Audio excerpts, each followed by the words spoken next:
Welcome into Pressbox Live. I'm Stan the Fan Charles of Pressbox and PressBoxOnline.com. And I've got Luke Jackson with me, my managing editor at Pressbox and PressBoxOnline.com. And with us is a guy who looks an awfully lot like Ross Grimsley, but it's not Ross. Ross is away for a family health situation, and our thoughts and prayers go out to Ross and his family.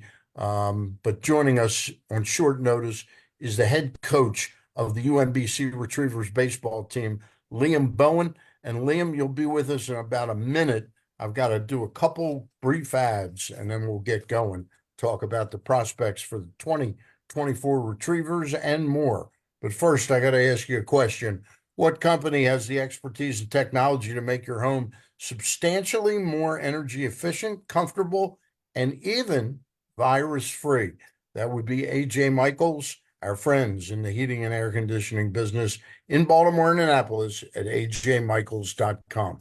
And as we get ready for March Madness in just a couple weeks and we get ready for the beginning of the baseball season, no better time than to sign up for Superbook Sports, one of the most trusted names in the sports book business in Vegas. And now you can use promo code StanCharles23 and Glenn Clark 23, either one of those, to score up to $250 with their first bet promo bonus. Win or lose, they'll match your first bet up to $250 with that promo code Stan Charles 23, Glenn Clark 23, all one word with no spaces. Visit superbook.com for terms and conditions. Gambling problem? Call 1-800-GAMBLER. And joining us now is the young coach of the Maryland Retrievers, UMBC Retrievers. By the way, I'm a graduate of UMBC, and I tried out for one day under Coach Charlie Bree back in around 1972 or 73. And I realized that my arm was a little too old for going much further than that. But welcome on, Coach. Pleasure to talk to you. Yeah, good to talk to an alum and glad to be with you guys. Uh, Tell us a little bit about how you got the job at UMBC. And I know do you come from a pitching background, Liam? I do, yeah. I was the pitching coach here for 8 years before I became the head coach. I'm definitely grateful to Bob Mumu, who was my boss at that time, to give me a chance at the Division I level. And I had been a pitching coach for 1 year in Division II at Lincoln Memorial University, and then for 4 years before that at St. Mary's College of Maryland, Division III school. So one of the things I read in your bio, Liam, and not to dig too deep into the time we have into you, but you took over a UMBC pitching staff that had an ERA of over 9 runs a game. And within 4 years, you lowered it down to 3 runs a game, just over 3 runs, like 6 runs down. What was the secret sauce you had for your staff, or was it just better recruiting by Liam Bowen? Well, the secret was I didn't lower it. It was the guys that we ran out there on the mound, and they did a great job for us during that era. And some of it was recruiting, some of it was development. I think as a whole, you could really point to guys buying into doing the things that good pitchers do, which is changing speeds in the strike zone, defending the running game, defending the position, and really keying in on those fundamentals. And then we added a couple pieces that were really excellent for us. And just really fortunate to be around like a bunch of high character competitive guys and getting them all in one place for what was a pretty special year in 2015 on the mound. I gotta think you're being a little humble there, but I'm going to let Luke ask you a couple questions. So the last few years, you guys have gotten better and better. I think in 2021, you guys had 17 wins, and a year ago, you had, I believe it was 30 wins. Mm. What for you culturally in the program allowed you guys to make the jump that you did over the past 2 to 3 years? Sure. Well, 2021 was obviously a pretty unique season in all of college sports. We're coming out of COVID, and for our program in particular, we were pretty young during that period. And that was a time where we had some restrictions on how we could recruit and how we could develop the guys. So you were almost on a treadmill, so to speak, where you're really just kind of trying to get the guys out on the field and get them experience. And we knew during that time, being younger than a lot of teams that were much older, because they were retaining a lot of fifth year players, and college sports got a lot older during that time, that we were going to take our lumps a little bit. But I think the guys approached it in the right spirit. We were trying to lay the groundwork for times like now, where we felt like we had the experience and the depth across our roster to compete, and we got a lot of value out of that time, even if we were losing a lot of close games and being one or two plays away from some of those victories. But the guys were great, remained patient, remained engaged in the process, continued to apply themselves, and obviously we've gotten to a better place where we're excited about 2024. So last year was kind of special for you in multiple ways. You had a player win pitcher of the year for you, but another reason is that you guys got a chance to play at Camden Yards. First of all, how cool was that for your guys? And did your right-handed hitters in batting practice take aim at that big wall in left field? For one thing, that wall's pretty far out there now. Like, I think that was one of the first things everybody noticed, is there's a lot of room in left field. We play with a relatively short left field porch, and it was like they had a whole second outfield in back of where our outfield usually is, with some of the changes they've made. Obviously, super special, a really memorable night. Guys did a great job, played really well, and kind of honored the occasion the way that we intended to, which was great. And mostly thankful to the Naval Academy and Coach Kostakopoulos, who recently retired from coaching, for involving us in it. I think that was one of the drivers for the Orioles to host that game, is to honor like that program and those kids, those players who have obviously sacrificed their future for all of us and in joining the Navy. So um, really just pumped to be a part of it, and glad it went the way that it did, since it was such a cool occasion. Go ahead, Coach, Sam. go ahead, Luke. Go ahead. Oh, no, you're good.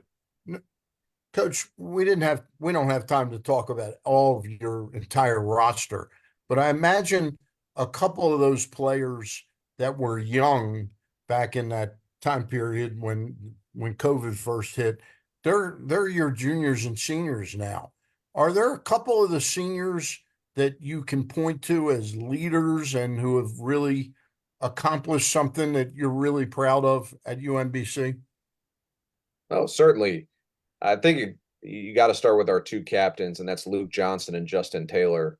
Luke is our Friday night starter. He's the returning pitcher of the year. And when I was talking about that 2021 season, I think he's kind of the archetype for what I was talking about, where he made some weekend starts as a freshman in 2021. Some went really well. Others he, learned from, like a lot of freshmen, but he was able to continue to progress. He was able to add to his arsenal. He was able to get stronger. He was able to just continue to refine his craft as a pitcher.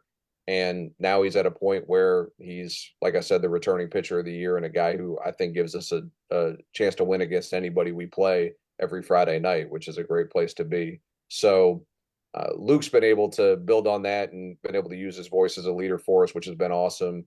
And Justin, in center field, he came to us for the 2022 season. He actually was a guy who almost got lost in the shuffle in COVID and had to spend a year not playing in 2021, just getting credits locally where he's from in Northern Virginia. But he's come to us, and for the past 2 years and a third one this year, he's been awesome.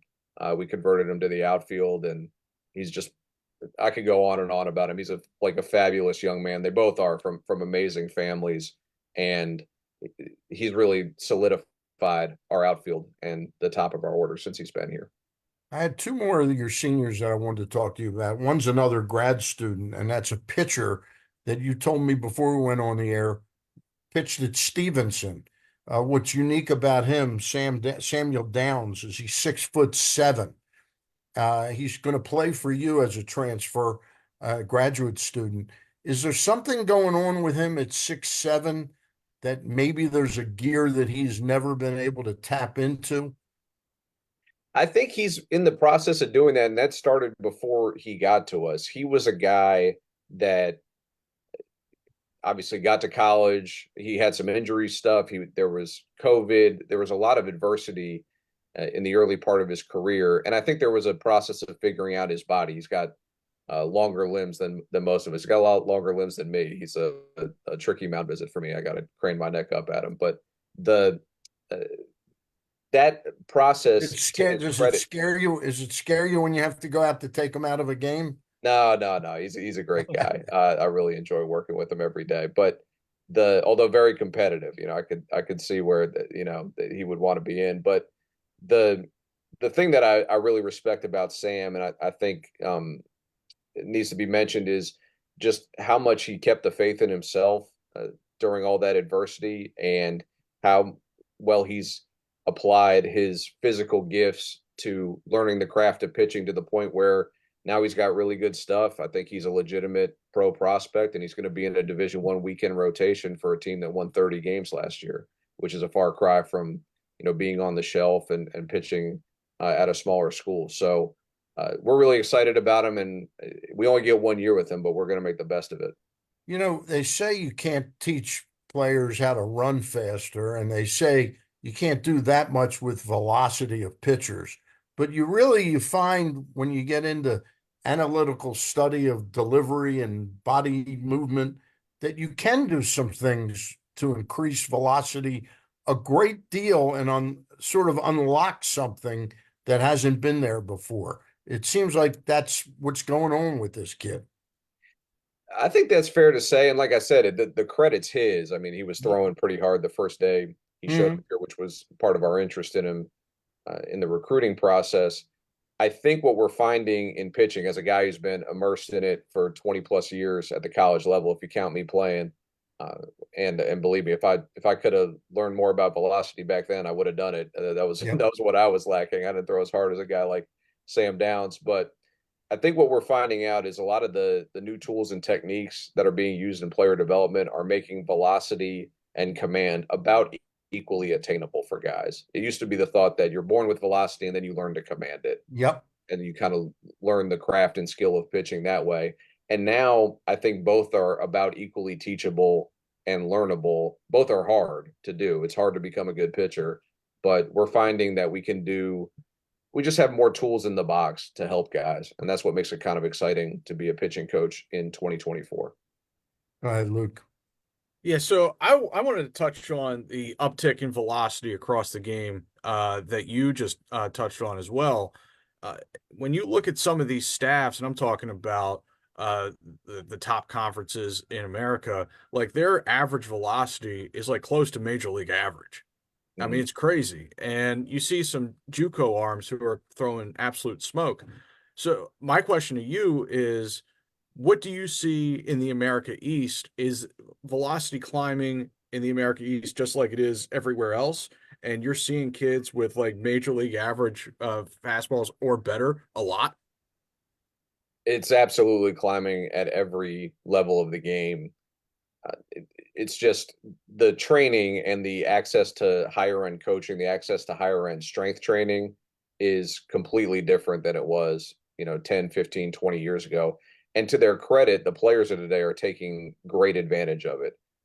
I tell people all the time, like the people who are down on today's generation of players or think they are, lazy or entitled or don't work hard, like those people are wrong. Like these guys are pushing themselves to the absolute limit of their physical capability, and you're seeing that in the velocity. And I'm actually, I'm in my office right now. I'm at my computer. We have our grading scale up behind me right now, and that's how, like a major league scouting scale, certain um, levels of output physically, like running down the line, or catcher pop times assign certain grades. And I've had to revise the velocity one up, basically annually for the past 3, 4 years, just because what's an average fastball in the America East is completely different than it was when I started. And it's credit to the players, it's credit to the people who are coaching them in the off seasons, and some of these trainers and strength coaches that they have access to, because they're making really good use of it. Would you say that pitching development at the college level is still a little bit ahead of hitter development, or do you see hitter development also starting to catch up as well? That's a good question, and I think it's catching up. And I think one thing that has helped it catch up is the proliferation of these like higher speed three-wheel pitching machines. Like our guys hit off these things all the time. It's a lot easier to simulate velocity. It's a lot easier to get guys comfortable in these shorter time windows because the game is just so much faster.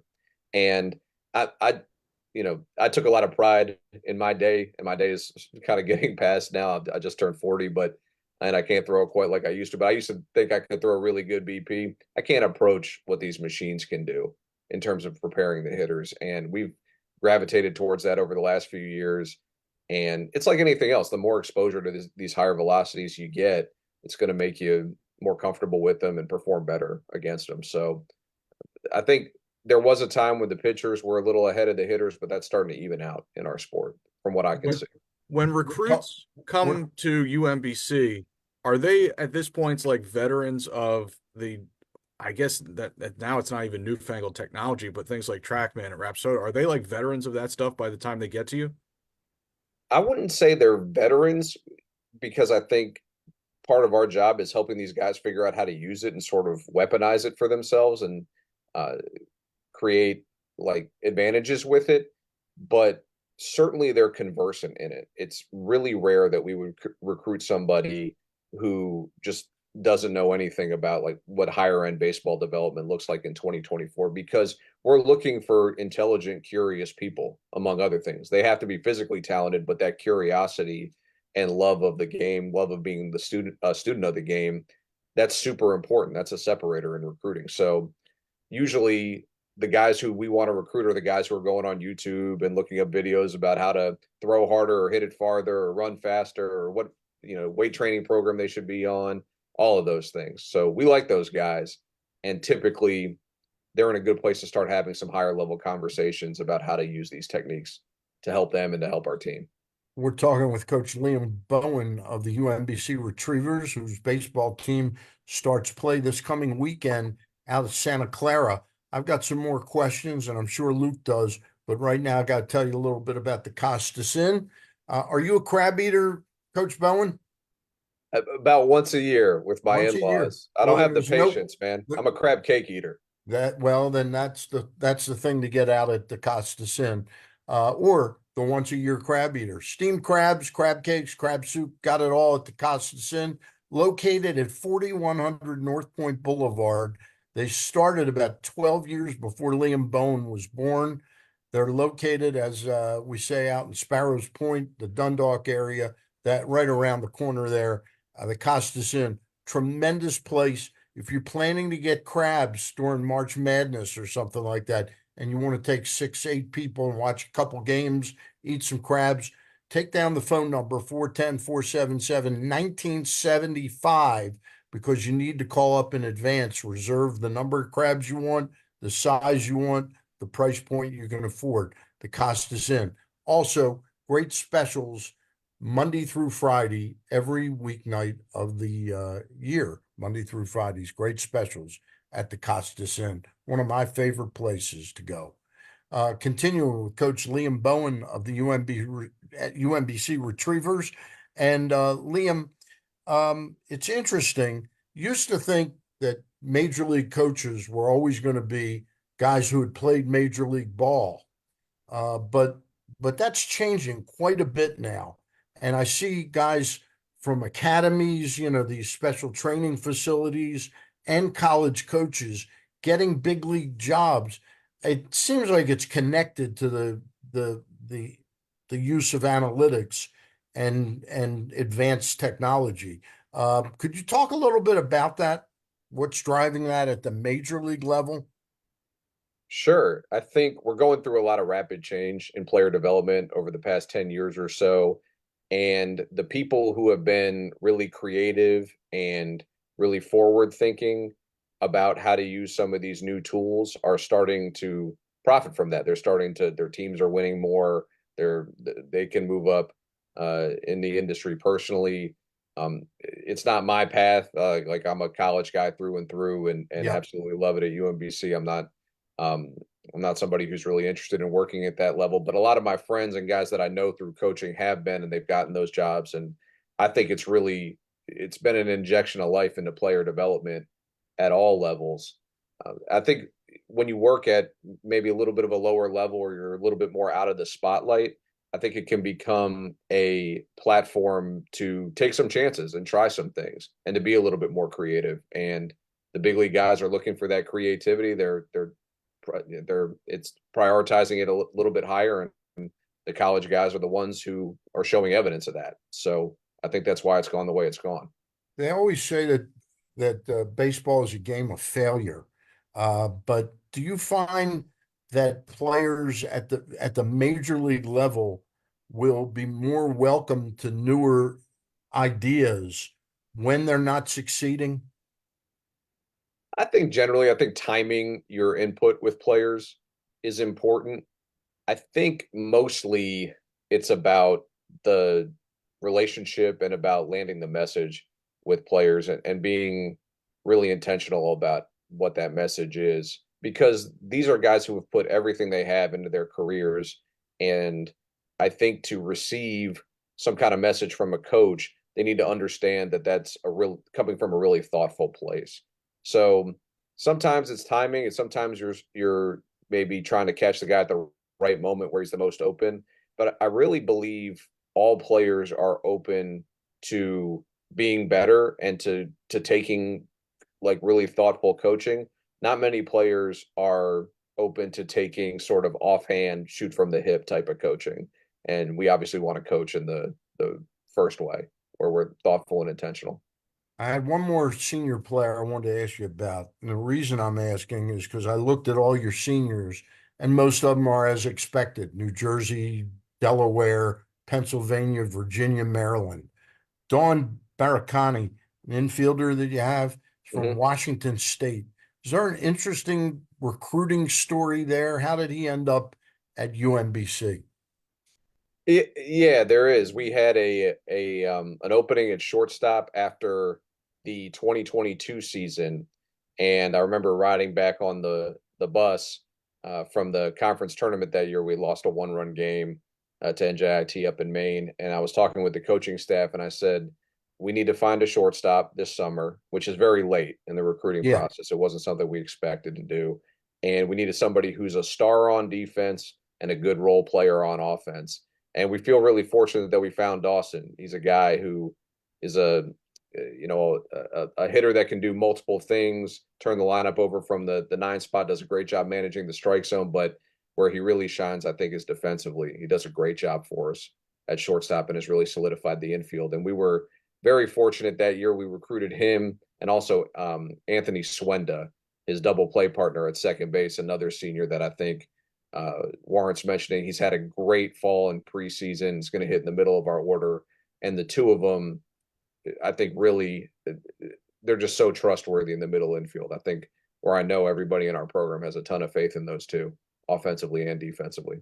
I'm going to give you back to Luke for two more, and then I'm going to ask you a question about your schedule, and then we'll let you get back to work. We're talking Sure. with Liam Bowen, head coach, UMBC Retrievers. Luke, a couple more from you? Yeah, yeah. So you have a big first baseman from West Virginia named Leewood Malessa, and last year he had 32 extra base hits. First of all, how rare is that to have a freshman step into the middle of an order and produce like he did? And number two is, how big is that going to be for you guys moving forward to have that middle of the order anchor that you can rely upon? Well, it is pretty rare, but he's pretty rare. He's a guy who has some physical gifts for certain. He has a football background, and he's as big and strong and explosive as you would expect from that. But he's also a really, really intelligent guy, and a really driven guy, and a great competitor. When we recruited him, we had him at one of our prospect camps, and he was actually injured at the time. He wasn't even throwing at the time because of a shoulder injury. And I can honestly say he was the single best competitor and teammate we've ever had at a prospect camp. He's talented as well, but I thought he really shined as a competitor and teammate. And I think that's been as much of a driver of his success early in his career as the physical gifts. There's a ton of character there. Um, and he's going to be a big part of our lineup for as long as he's here and as long as he's healthy. He's battled some back stuff last summer and fall, but we think he's rounding into form now. And I think he's a lot better than he was last year. Even though he's been sidelined for a lot of that time, he's just such a good student of hitting. And Coach Disher, Phil Disher, our hitting coach, has done a great job with him, because the being a power hitter, there's a craft to it, and it's not as it's not as purely physical as people think. And Lee was done a great job of picking that up, and I think it's going to make him dangerous in 2024. One more for me. The transfer portal and immediate eligibility. Do you think it's still possible to build a program the way you could have 15 years ago by uh, bringing in freshmen, developing them, and then by the time they're juniors and seniors, they all pop? Is that still possible, or is it just the way of the world now that you're going to have to mix in quite a few transfers to that as well? It's a good question. I believe it's still possible in the America East. Maybe it's a separate question in some other conferences at the very, very high end of Division I baseball. But for us, I still believe that we can recruit a good team, but develop a great team and a champion. And I think the thing that's the separator for programs like ours now is culture and chemistry, the connection between the players. Because I think players having the opportunity to play where they want to play, which I think is good, guys. Like, I think people should have the opportunity to go to school wherever they want to go to school, as long as, they're moving towards graduation. They should have that chance, in my opinion. I think that's fine. I think what makes a program at our level durable and sustainably successful is if the guys are really well connected to each other, because that's what keeps them developing together, keeps them united as a team, and can give you the continuity you need to continue to develop them and grow them. So we're fortunate right now, and we've been intentional about it in recruiting. We have an awesome group of guys that's really committed to each other, and we like to do it in a kind of a step-by-step, take the stairs, not the elevator type of way, to make them a really good team. Coach, scheduling wise, you open up this week. You're taking your team across the country to play at Santa Clara. Tell us why. What are the benefits to your program to travel that far? I think it's a few things. I think number one, it's a great opponent. It's a team that was in a regional last year. I think they were top 75 in RPI, like a really strong mid-major, which is, I think, perfect for us. They just beat Arizona State yesterday. So it'll be a good challenge for us in between the lines. I'm somebody who I still feel like the travel is a real privilege in what we do. I was a person growing up, my first day west of Maryland was the first day of classes at McAllister College in Minnesota. I'd never been, west of our state. So to me, even at 40 years old, like this is a real privilege to get to see a new part of the country, and I want that for our players. And also getting guys used to the travel of it. Like we're in planes a handful of times a year. We got to learn how to pack and get through the airport, and just the kind of the day-to-day piece that gets you to the field, not even the game. So I think all those things are going to be beneficial for us, and I'm really looking forward to taking the group on the road. All right, then you come back east. I think you got a game at George Washington, and then you come home. Is that much of a big deal? Your home opener, which is going to be on the first, I think it's the 1st of March, Friday. Is that a big deal? Home opener? I think so. I think for us to be really good, we have to be outstanding at home. I think the winning percentages, if you look across college baseball, there's a real skew to home teams, and you have to make your park a place that's really uncomfortable for the opponent to play. And I think our park is unique in some ways. Our guys love playing at it. We feel like it's a competitive advantage for us, and we want to start that at the home opener against Ryder, like everybody does. I'm sure when Ryder opens up, they want to do the same thing at their yard. So it's something that all of the good teams we've had at UMBC have taken a lot of pride in. That at our place, we feel really confident that we have an advantage over everybody on our schedule. Part of that must be turning the place and the environment into an atmosphere that benefits the home team. You got 25 seconds to tell folks that are somewhere in the UMBC area, Arbutus, Catonsville, why they should come out for a game to see the Retrievers this year. Sure. Well, number one, our department and the university have done a great job making it a great place to play. We have concessions and a brand new building for fan amenities, which is awesome. And this is a group of guys they're really good baseball players. It's an exciting brand of baseball that you get to be up close and see. It's great for kids. We have places where they can run around and play. and it's completely free. You just got to pay for your hot dog. When you come. And are and the sit. hot dogs hot, Coach Bowen? I'm told the hot dogs are hot. I'm kind of busy during the game, so I don't get to eat too many hot dogs. When we're playing, but my kids like hot dogs. They come to the games and say the hot dogs are good. It's an awesome place to take your family to spend a night, like on a Friday night. I think college baseball is an amazing product, and we're giving it to people for free and with great seats and with good food. So I think it's a no-brainer. We really appreciate it again on short notice. You're jumping in and joining us, a little bit of a different field of this Monday Zoom. Thank you, Coach Liam Bowen of the UMBC Retrievers. Best of luck this year. Yeah, thanks, guys. I appreciate you having me. All right. That wraps us up for today. Thanks to Luke Jackson. And again, thanks to Coach Liam Bowen of the UMBC Retrievers baseball team. We'll see you on Thursday. I'll be on Glenn's show on Friday. That's it for now. Take care.